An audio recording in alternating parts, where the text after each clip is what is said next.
श्री कृष्ण चैतन्य प्रभु नित्यानंद श्री अद्वैत गदाधर श्रीवासदि हरे कृष्ण कृष्ण कृष्ण हरे हरे हरे राम राम राम राम।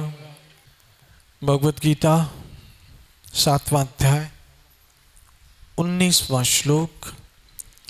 बहुनाम जन्मनाम अन्ते ज्ञानवान माम प्रपद्यते वासुदेव सर्वमिति सहमात्मा सुदुर्लभ। बहुनाम जन्मनाम अन्ते, ये श्लोक बहुत ही समझने का है। भगवान श्री कृष्ण जो कि पूर्ण पुरुषोत्तम ईश्वर है, इसी बात को उन्होंने 15वें अध्याय में कहा कि मैं क्षर और अक्षर से परे हूं, इसीलिए वेदों में मुझे पुरुषोत्तम कहा गया है। पुरुषोत्तम मतलब सबसे उत्तम पुरुष। एक बात याद रखिए कि भगवान पूर्ण पुरुषोत्तम श्री कृष्ण की भक्ति में जीव कब लगता है? श्री कृष्ण की भक्ति में जीव कब लगता है?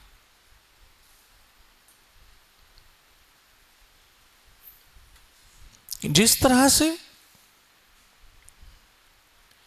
एक हमारी जो इंडियन सिविल सर्विस के एग्जाम होते हैं उसे क्या बोलते हैं? IAS, Indian administration service. तो उसके विषय में थोड़ी आपको जानकारी दो। ये जो एग्जाम है, इसमें जो बैठते हैं वो सर्वश्रेष्ठ होते हैं और इसमें गिनती के लोग पास होते हैं, हजारों नहीं पास होते हैं, बल्कि गिनती के पास होते हैं। लेकिन एक बात याद रखिए, जो गिनती के पास होते हैं ना, वो पहले से पास हो चुके होते हैं। किसमें? मॉन्टेसरी, फिर जूनियर, फिर सीनियर, फिर प्राइमरी, फिर सेकेंडरी, फिर हायर सेकेंडरी, फिर ग्रेजुएशन। उसके बाद दूसरे एग्जाम देते देते पोस्ट ग्रेजुएशन होते होते पहुंचते किस में? IAS में। और उसमें गिनती के लोग आते हैं। ऐसे ही भगवान श्री कृष्ण की जो भक्ति में लोग लगते हैं इस जीवन में, उनके लिए स्वयं श्री कृष्ण ने गीता में कहा, बहुनाम जन्मनाम अन्ते। तब प्रश्न ये होता है कि बहुनाम जन्मनाम अन्ते, तो वो जो बहुनाम जन्मनाम है वो कौन से? ऐसा तो नहीं होगा कि कोई कुत्ते का अवतार लेके ही सीधा मनुष्य का अवतार लिया और भक्ति में लग गया। किसी पशु की योनि में से मनुष्य योनि में आया और सीधा कृष्ण भक्ति में लग गया, ऐसा नहीं है। समझने की बात है। बहुनाम जन्मनाम अन्ते। अब आज हम बहुनाम जन्मनाम पे चर्चा करते हैं।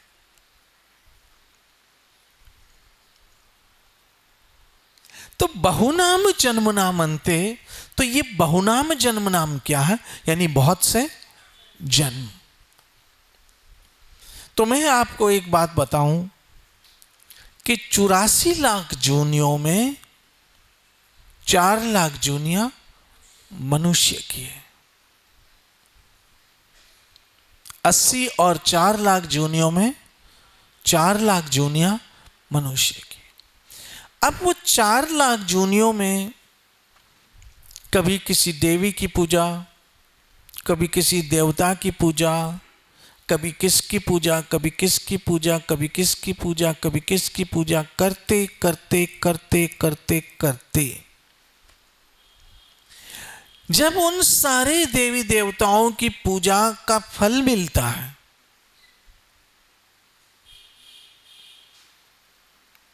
क्या बोला? सारे देवी देवताओं की पूजा का फल मिलता है, तो इस फल स्वरूप क्या होता है? सारी देवी देवताओं की पूजा के फल स्वरूप उसे कोई ऐसा सदगुरु मिलता है जो उसे कृष्ण भक्ति देता है, भगवान भक्ति देता है। मुझे एक घटना याद आती है जो समझाने की है कि जब सारे देवी देवताओं की पूजा सफल हो जाती है,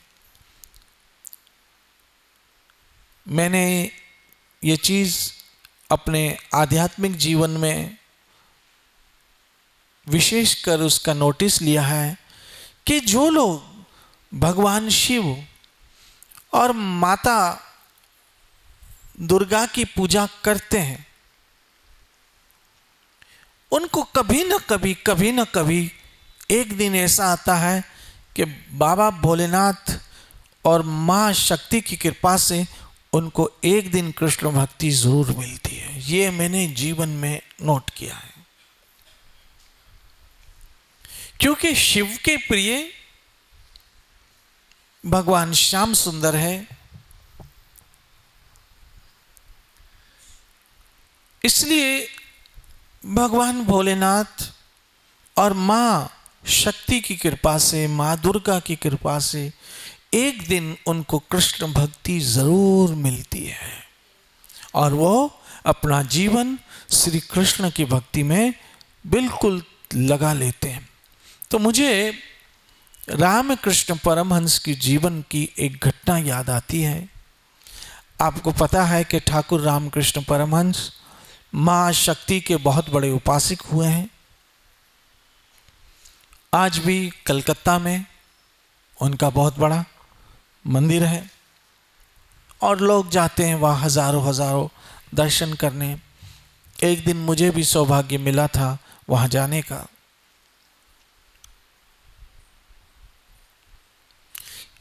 तो रामकृष्ण परमहंस माता काली के इतने बड़े उपासक थे कि उनसे माता काली आकर स्वयं बातें करती थी। इतने वो प्रवीण हो चुके थे मां काली की भक्ति में। एक दिन वो ध्यान में बैठे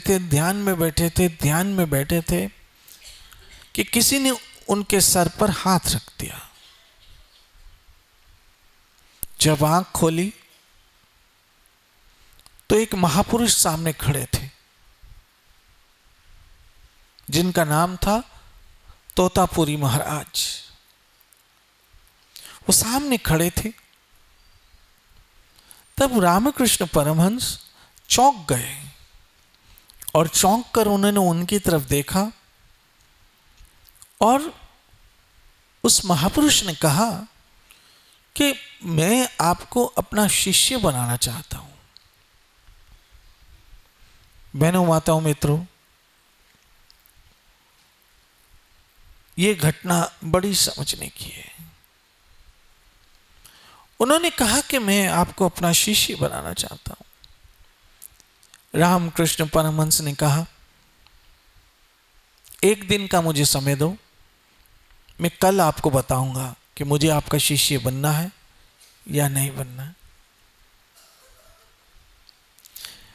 रामकृष्ण परमहंस गए माता के दरबार में, मां काली से प्रार्थना की और उस प्रार्थना स्वरूप मां काली प्रकट हुई और माता काली ने कहा, बोलो बेटा, क्या बात है? ठाकुर रामकृष्ण ने कहा, मां, मैं आपकी इतने समय से भक्ति करता हूं, आप जरा बताएंगे कि इस भक्ति का फल क्या है? किसने पूछा? रामकृष्ण परमहंस ने पूछा कि इस भक्ति का फल क्या है मुझे?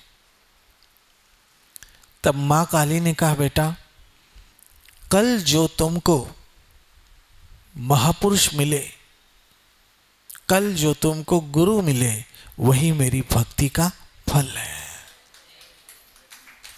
अर्थात जब हमें कोई सामर्थ्य सद्गुरु मिलता है तो वो हमारे सारी ही जितनी हमने पिछले जन्मों में भक्ति की है उस सारे जन्मों का क्या है? परिपक्व फल है।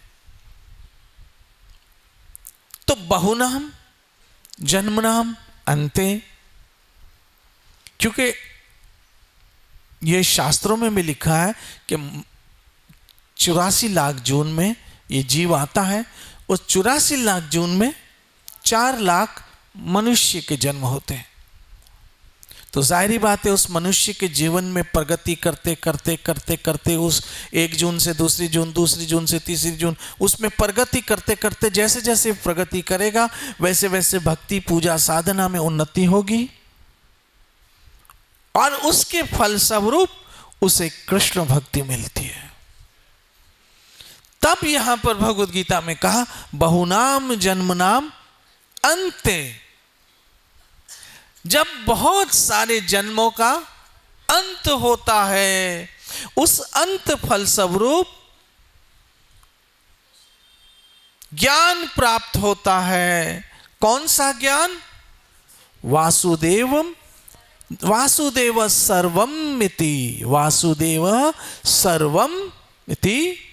सर्वम इति समात्मा सुदुर्लभ। जो ये समझ लेता है कि श्री कृष्ण, आप सब जानते हैं कि वासुदेव श्री कृष्ण का एक नाम है, इसीलिए हम ये मंत्र जाप करते हैं, ओम नमो भगवते वासुदेव, ओम नमो भगवते। और यही मंत्र नारद मुनि ने ध्रुव महाराज को दिया था, जिसको जप कर ध्रुव महाराज ने परम पद की प्राप्ति की। अर्थात जब कृष्ण नाम मिल जाए तो अब मैं आपको जरा डिटेल में बताऊं, बहुत सारे जन्मों में बहुत सारी पूजा पाठ सेवा तपस्या का फल, कोई ऐसा सतगुरु जो हमें कृष्ण भक्ति दे और उस कृष्ण भक्ति के फलस्वरूप परम पद की प्राप्ति होती है, जिसके लिए स्वयं श्री कृष्ण ने कहा, यत गत्वा न निर्वतन्ते तदधाम परमम। बहनों माताओं मित्रों, ये जो भी मैं कह रहा हूं ये शास्त्रों के आधार पर है, भगवत गीता के आधार पर है, महापुरुष जो हमारे पूर्व के आचार्य हो चुके हैं उनके आधार पर है। इसलिए जब सारे देवी देवताओं की भक्ति परिपक्व हो तब हमें कोई सामर्थ्य सद्गुरु की प्राप्ति होती है जो हमें कृष्ण भक्ति प्रदान करे। क्योंकि याद रखना, सद्गुरु के सिवा कोई कृष्ण भक्ति प्रदान, कोई भक्ति प्रदान नहीं कर सकता। इसलिए कहते हैं कि भक्ति का दाता गुरु महाराज होते हैं और उनकी आज्ञा और उनके निर्देश अनुसार जब हम अपना जीवन बिताते हैं तब समझ लीजिए यही जीवन हमारा अंतिम होने वाला है। क्योंकि भगवान श्री कृष्ण ने ये बात स्पष्ट कर दी है, पुनर्जन्म न विद्यते। भगवत गीता में स्पष्ट कहा है, जो लोग मेरी शरण आ जाते हैं उनका फिर दूसरा जन्म नहीं होता। अच्छा, कौन लोग शरण आते? कोई 1 जन्म में न, कोई 2 जन्म में कोई 10 जन्म में नहीं, बहुनाम जन्मनाम अंते। इसीलिए मैं आप लोगों से कहता हूं कि यदि आपको कृष्ण भक्ति मिली है तो इसको यत्न पूर्वक संभाल के रखो, क्योंकि आपकी कई जन्मों की मेहनत का फल है। जिस तरह से एक उदाहरण देता हूं आपको कि एक कर्मचारी जो कहीं नौकरी करता है, उसको बहुत बरसों की नौकरी का फल मिलता है। जब वो रिटायर्ड होता है तो उससे क्या मिलता है? प्रोविडेंट फंड मिलता है, जो जिसे पीएफ बोलते हैं शॉर्ट में। वो पीएफ प्रोविडेंट फंड किसी एक दिन की कमाई का फल नहीं है, ना ही किसी एक हफ्ते की कमाई का फल है, ना ही किसी एक महीने की कमाई का फल है, ना ही किसी एक साल की कमाई का फल है, बल्कि उसके पूरे जीवन की नौकरी की कमाई का फल है वो फंड। आया ना समझ? ऐसे ही कृष्ण भक्ति। और मुझे यह कहते हुए कोई हेजिटेशन नहीं है कि जो भगवान श्री कृष्ण मेरे प्यारे श्याम सुंदर श्री हरि की शरणागत नहीं हुआ है, उसका मतलब है उसको अभी बहुत सारे जन्म लेने पड़ेंगे। क्यों लेने पड़ेंगे?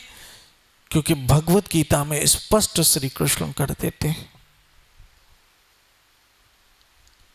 पुनर्जन्म न विकते। जो मेरी शरण आ गया उसको दूसरा जन्म नहीं लेना पड़ता। और बहनों माताओं मित्रों, दूसरा जन्म लेना स्वयं में बहुत बड़ी मुसीबत मोल लेना है। क्योंकि जब दूसरा जन्म हम लेंगे तो कोई शरीर मिलेगा, क्योंकि शरीर के बिना तो जन्म होता नहीं। कोई दूसरा शरीर लेंगे, फिर उस शरीर के कोई माँ बाप होंगे, क्योंकि माँ बाप के बिना भी शरीर का जन्म होता नहीं है। फिर उसका कोई परिवार होगा, फिर उसके कोई पति पत्नी होंगे, फिर उसके कोई बच्चे होंगे, फिर वो कभी मरेंगे, कभी बीमार होंगे, कभी तड़पेंगे। तो ये टेंशनों का चक्कर चालू हो गया। कभी ये मरा, कभी ये पैदा हुआ, कभी ये बीमार हुआ, कभी इसका ये हो गया, कभी उसका ये हो गया। पूरी उम्र इसी चक्कर में। और अंत में एक वक्त आया जब हमारे सर पे बुढ़ापा आ गया और बुढ़ापे में हम स्वयं मौत के नजदीक चले गए। और यूं दुख में और दुख में चलते चलते चलते एक लंबी यातना। और एक बात याद रख लेना कान खोल के, कितनी योनियां हैं जी? 84 लाख। समझो, अगर मैं अनुमान लगाऊं और उस अनुमान फलस्वरूप एक योनि में मात्र ज्यादा नहीं 10 बरस का जन्म हो, कितना? 10 बरस की उम्र हो। क्योंकि मैंने तो कम से कम 10 बरस देखा है। ऐसी कई योनियां हैं जो 500,000 बरस की भी होती, जैसे वृक्षों की। मैंने मात्र 10 बरस पकड़ा है कम से कम। एक जीवन में हमारी 10 बरस की उम्र हो तो 80 और 4 लाख, 84 लाख में हमारा कितने सालों का सफर होगा? 8 करोड़ 40 लाख। मैंने कम से कम 10 बरस पकड़ा है। 8 करोड़ 40 लाख बरस का एक लंबा सफर। और एक बात कहूं, यहां से मात्र हम मुंबई जाते हैं, उल्लासनगर से मुंबई जाते हैं तो ही हम थक जाते हैं। जैसे सुबह हम मुंबई गए, दोपहर को मुंबई से फिर आ गए और कोई दूसरा काम पड़ गया तो कहेंगे भाई अब वापस जाने की हिम्मत नहीं है, अब बाद में जाएंगे। ऐसा होता है कि नहीं होता? कोई भी काम पड़ता बोलता अभी तो मैं आया हूं अभी नहीं जाना, कल परसों जाएंगे। तो जरा सोचो आप, यहां से मुंबई 1 डेढ़ 2 घंटा, ठीक है, मुंबई सेंटर की अगर बात करें, क्योंकि हम मुंबई के सबर्ब में हैं, तो यदि सेंटर डाउनटाउन की बात करें तो कितना, 2 घंटा बहुत हो गया। 2 घंटे के सफर में भी हम जाते समय 10 बार सोचते हैं, तो आप ये क्यों नहीं सोचते हो कि 80 और 4 लाख जून में भटकते हैं, 8 करोड़ 40 लाख समय, 10 साल से किया तो 8 करोड़ 40 लाख साल, 8 करोड़ 40 लाख बरस का लंबा सफर। और उस सफर में हर जूनी में 4 चीजें मिलेगी। क्या? जन्म, जरा, मौत और व्याधि। जन्म लेंगे, बड़े होंगे, बूढ़े होंगे, बीमार होंगे और मर जाएंगे। और याद रखना, हर जून में मरने का दुख एक जैसा ही होता है। हर जून में अपनों के बिछड़ने की तकलीफ एक जैसी होगी। आप देखो, कभी कोई कौवा मर जाता है तो आपने देखा होगा कई कौवे वहां जमा हो जाते हैं, आपने देखा होगा।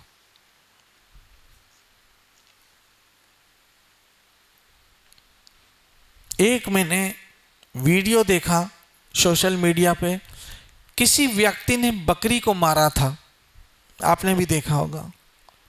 और उस बकरी को मारकर रस्सी से बांधकर अपनी गाड़ी के पीछे वो खींच के ले जा रहा था डेजर्ट में, आपने देखा होगा वीडियो। तब एक बकरी का छोटा बच्चा उसके पीछे पीछे जा रहा था, अपनी माँ के पीछे पीछे। या आपने देखा होगा कुत्ते के बच्चे कभी मर जाते हैं तो कुतिया उसके आजू बाजू कैसे मंडराती है। यानी हर जून में अपना और अपनों का दुख साथ लगा रहेगा, एक जैसा होता। इसलिए ये दुख का सफर तय करते करते करते करते मनुष्य, और मनुष्य में सबकी पूजा, सब धर्म पे चलते चलते चलते मिला कौन? कृष्ण भक्ति मिली। अब इसको भी गंवा दी तो हम जैसा मूर्ख, फिर हम जैसा लूजर कोई नहीं होगा। हम जैसा लूजर कोई नहीं होगा। इसलिए बहुनाम जन्म नाम अंते, ये बहुत सारे सब देवी देवताओं की सबकी पूजा, सब धर्म पे चलते चलते चलते चलते अंत में मिला कोई सतगुरु जिसने दी कृष्ण भक्ति। और उस कृष्ण भक्ति स्वरूप हम चाहें तो अपना जन्म अंतिम कर सकते हैं।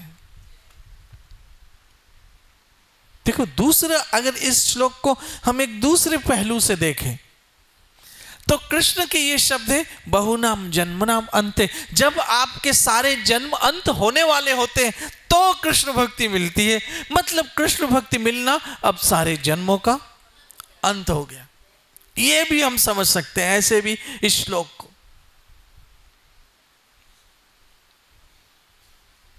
इसलिए मैं आप लोगों से उम्मीद करता हूं कि जो कृष्ण भक्ति का महादान हमें मिला है और कृष्ण भक्ति की महाकृपा मिली है, उस कृपा का पूर्ण लाभ लेके अपने जीवन को श्री कृष्ण को समर्पित करते हुए भजन के द्वारा हरे कृष्ण कृष्ण कृष्ण हरे हरे, हरे राम राम, हम अपने इस मनुष्य जीवन को धन्य बना सकते हैं। क्या सोच के? वासुदेवः सर्वमिति, कि सब जगह मेरे प्यारे श्याम सुंदर श्री कृष्ण का विस्तार है। ये क्या है? कृष्ण का विस्तार है।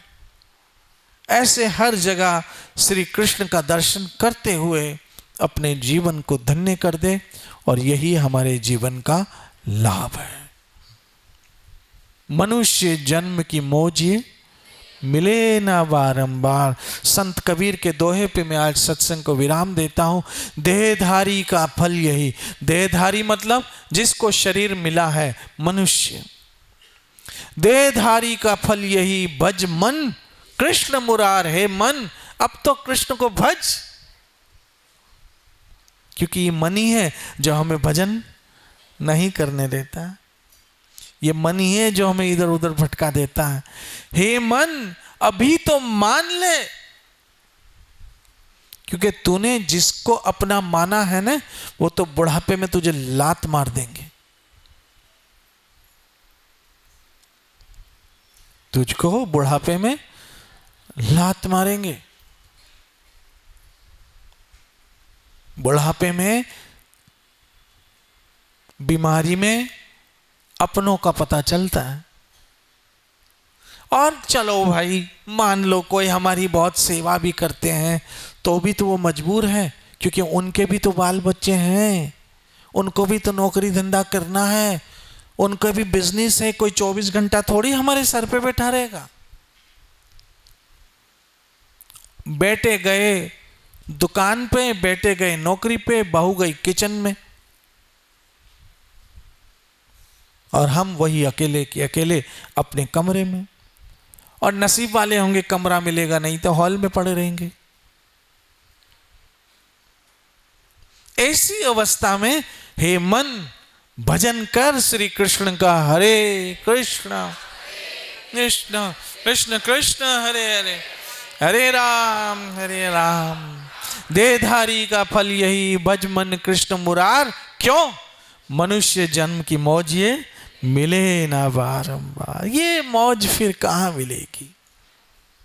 मनुष्य जन्म की मौज ये मिले ना बार। मैं उम्मीद करता हूं आप सब सियाणे हो, आप सब होशियार हो, आप सब अक्लमंद हो, और अक्लमंद को इशारा काफी होता है। नित्य भजो हरे कृष्ण कृष्ण कृष्ण हरे हरे,